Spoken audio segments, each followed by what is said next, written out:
Hey friends, if you wish to disable, turn off or mute the microphone in Windows, then please watch this video. So here's the thing.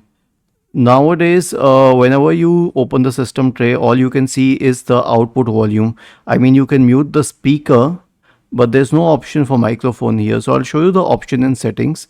Right click on the start button and select settings from the menu. Go to the system tab on the list on the left hand side and select sound here. Okay, and then we can scroll down to microphone and check the active microphone. Okay, and then you can click on this forward pointing arrow and then you will find the volume here. So if you click on this button, as you saw, it muted the volume. So you can mute the microphone using this.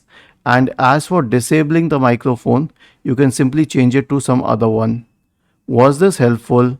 If yes, then please subscribe to the channel, and if not, then let us know in the comment section of the video on how we could help you further. Thank you for watching this video and have a nice day.